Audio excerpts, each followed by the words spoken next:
Phone unlocked होते ही प्रिया ने message पढ़ा। वो मैसेज पढ़ते ही प्रिया के होश उड़ गए। उसकी आंखें नम हो गईं, जैसे उसके दिल को धक्का लगा हो। उसमें लिखा था, हार्दिक, पेरेंट्स मान नहीं रहे हैं, मुझे समझ नहीं आ रहा मैं क्या करूं। Anyways, I am waiting for you at the star cafe, meet me soon. और जिसने उसको ये मैसेज लिखा था उसका नाम था अदिति। अदिति नाम की लड़की के बारे में ना प्रिया ने पहले कभी सुना था और ना ही जानती थी कौन है ये अदिति, और आखिर ऐसे मैसेज वो क्यों कर रही थी हार्दिक को। इन सब सवालों ने प्रिया का दिमाग खराब करके रख दिया। हार्दिक अभी भी बाहर नहीं आया था और प्रिया बजाय उससे पूछने के घर से रोती हुई चली गई।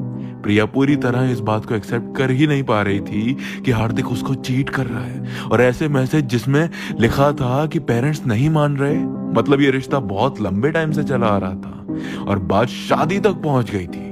प्रिया का दिल टूट गया था। प्रिया को ऐसा महसूस हो रहा था जैसे उसके प्यार ने उसको कितना बड़ा धोखा दिया है, कितने वक्त से हार्दिक ने उसे धोखे में रखा। प्रिया ये सब सोचते सोचते उसके घर से बाहर आई, अपनी कार में बैठी और उसने सीधे हुमा को कॉल करी। उसे सब कुछ बताया कि ये हुआ।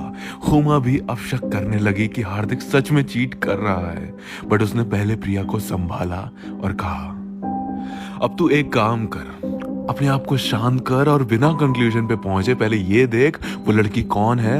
हार्दिक को स्टार कैफे तक फॉलो कर और देख क्या सीन है। उमा की बात सुन के प्रिया ने अपने आप को बहुत संभाला, आंसू पोंछे, कार को थोड़ा दूर ले गई और वेट करने लगी हार्दिक के बाहर आने का। करीब 45 मिनट इंतजार करने के बाद हार्दिक बाहर आया और अपनी कार में बैठ के वहां से निकल पड़ा। प्रिया ने कार को टर्न किया और कुछ दूरी से उसको फॉलो करने लगी। करीब 15 मिनट्स की ड्राइव के बाद हार्दिक की कार स्टार कैफे पर रुकी। प्रिया को यह सब देखकर रोना आ रहा था, क्योंकि वो सच में अदिति से मिलने आ गया था। जितना उसके सामने चीजें आती उतना यकीन गहरा होता जाता। प्रिया ने कार में बैठे बैठे देखा कि हार्दिक उतर के अंदर गया। वो कैफे ओपन था और उसकी कुछ टेबल्स बाहर भी थी। वहां एक लड़की बैठी हुई थी। हार्दिक उसके पास गया और फिर जो हुआ उसे देखते ही प्रिया को रोना आ गया। हार्दिक जैसे ही अंदर पहुंचा, अदिति ने उसे हक किया और वो कुछ रोने सी लगी। प्रिया टूट गई। वो इतनी बुरी तरह टूट गई कि अब उसका दिमाग चलना बंद हो गया। वो बस उन दोनों को दूर से देखती रही और बस देखती रही। उसने एक बार भी ये नहीं सोचा कि मैं जाके उससे बात करूं। 15 मिनट तक यूं ही देखने के बाद उसने कार आगे बढ़ाई और अपने घर की ओर चल पड़ी। उसके सारे सपने टूट गए। हार्दिक उसे चीट कर रहा था, ये बात भी साबित हो गई और अब उसको कुछ सही गलत समझ में नहीं आ रहा था। 5 साल के इस अजीज रिश्ते में वो सिर्फ बेवकूफ बनती आई थी।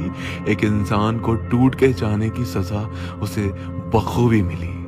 प्रिया घर पहुंची और कुछ देर कार में बैठी रही। प्रिया का रोना कंट्रोल नहीं हो रहा था, तो वो चीख चीख के बुरी तरह रोने लगी।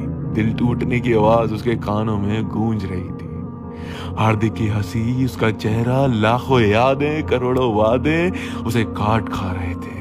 प्रिया बिखरती जा रही थी और उससे ये सब बर्दाश्त नहीं हो रहा था। इतना अकेला और बेबस उसे आज तक महसूस नहीं हुआ। इतनी मोहब्बत, इतनी वफा, इतनी परवाह, ये सब कुछ देने के बदले में प्रिया को धोखा मिला था। कुछ देर बैठने के बाद वो घर आई और सीधे अपने रूम में चली गई। वहां रखे गिफ्ट्स को वो जमीन पे फेंकने लगी। हर चीज को उसने तहस नहस कर दिया जो हार्दिक ने दिया था। प्रिया अपने बेड पर लेटी और कब उसे नींद आ गई पता ही नहीं चला। करीब 2 घंटे बाद उसकी आंख खोली तो उसके फोन पर कई सारी मिस कॉल्स थी। जब उसने नाम पढ़ा तो वो कॉल्स हुमा से आई हुई थी।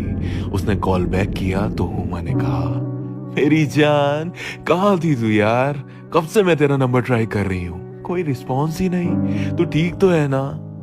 तो प्रिया ने रिप्लाई किया, आई एम फाइन, घर पर हूँ। चलो शुक्र है, हुमा ने गहरी सांस लेते हुए कहा। हुमा ने पूछा, क्या हुआ फिर जब तू गई थी वहां? तो I was right, he was cheering on me, he hugged that girl, she was crying too. Priya ने रिप्लाई किया, मैं घर आ रही हूं तेरे, तू परेशान मत हो। हुमा ने ये कहा और फिर फोन रख दिया।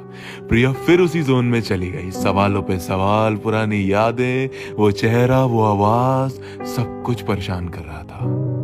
करीब 20 मिनट्स में हुमा प्रिया के घर पहुंच गई। हुमा को देखते ही प्रिया ने उसको गले से लगाया और फूट फूट के रोने लगी। हुमा ने बहुत छुपाया उसे। हुमा भी बुरी तरह से परेशान हो गई कि ये सब इतनी जल्दी जल्दी हुआ क्या। कैसे हार्दिक जैसा लॉयल बंदा ऐसा कर सकता है? कैसे उसने प्रिया के बारे में एक बार भी नहीं सोचा? अगर तू कहे तो मैं बात करूं उससे, हुमा ने प्रिया से पूछा। क्या बात करेगी तू, और उससे क्या हो जाएगा? वो बंदा उस बंदी से शादी करने के चक्कर में है, अब क्या रह गया है बात करने को? प्रिया ने भड़कते हुए कहा। देख, हर चीज के दो पहलू होते हैं। तूने अब तक जो देखा ठीक है, मैं मानती हूँ सब सही देखा, लेकिन सामने वाले की साइड भी तो सुननी जरूरी है ना। वो कर क्या रहा है, क्यों कर रहा है, और बताया क्यों नहीं उसने? बहुत से सवाल हैं, हुमा ने समझाया। उसकी साइड? ठीक है, करो बात, जिससे बात करनी है करो, प्रिया ने इजाजत देते हुए कहा। हुमा ने हार्दिक को कॉल करी। पहली बार में हार्दिक ने हुमा की कॉल काट दी। हुमा ने एक बार फिर ट्राई किया तो हार्दिक ने कॉल पिक करी। Hello, who is this? फिर हुमा ने रिप्लाई किया, hi Hardik, this is Huma, Priya's friend, can I speak to you for 2 minutes? I am in a meeting Huma, I call you back later. इतना कह के हार्दिक ने फोन रख दिया। ये सब सुन के प्रिया आउट ऑफ कंट्रोल हो गई। मीटिंग मीटिंग मीटिंग, इसको बहुत शौक चढ़ा हुआ है ना मीटिंग्स करने का। धोखा दिया जा रहा है मीटिंग्स के नाम पे। इसको ये रियलाइज नहीं हो रहा है इसने अपनी याशियों के चक्कर में अपना पूरा रिलेशनशिप तबाह कर लिया। शांत हो जा प्रिया, संभाल अपने आप को, हुमा ने शांत करते हुए कहा। प्रिया गुस्से में उठी, वॉशरूम की ओर भागी और अचानक उसने दरवाजा लॉक कर लिया। प्रिया व्हाट्स रॉन्ग? क्या कर रही है? पागल हो गई है क्या? देख, तू उल्टी सीधी हरकत मत करना प्लीज, तुझे मेरी जान की कसम है। हुमा ये सब देख के घबरा गई। I am not doing anything, मुझे कुछ वक्त के लिए अकेला छोड़ दे। हुमा खामोशी से बाहर इंतजार करने लगी, क्योंकि उसे पता था प्रिया गुस्से की कितनी तेज है। ज्यादा फोर्स किया तो कुछ कर बैठेगी। प्रिया ने 15 मिनट की खामोशी के बाद दरवाजा खोला। प्रिया के बाल अजीब तरह से बिखरे हुए थे। वो धीरे धीरे हुमा के पास आई और उसने कहा, हार्दिक ने मुझे धोखा दिया है और इसका सबक मैं उसे सिखा के रहूंगी। बहुत शौक है ना उसे लड़कियां घुमाने का, डबल डेटिंग करने का। अब देख क्या करती हूं मैं। प्रिया की जितनी अच्छाई देखी थी देख ली उसने, अब वो प्रिया की बुराई देखेगा।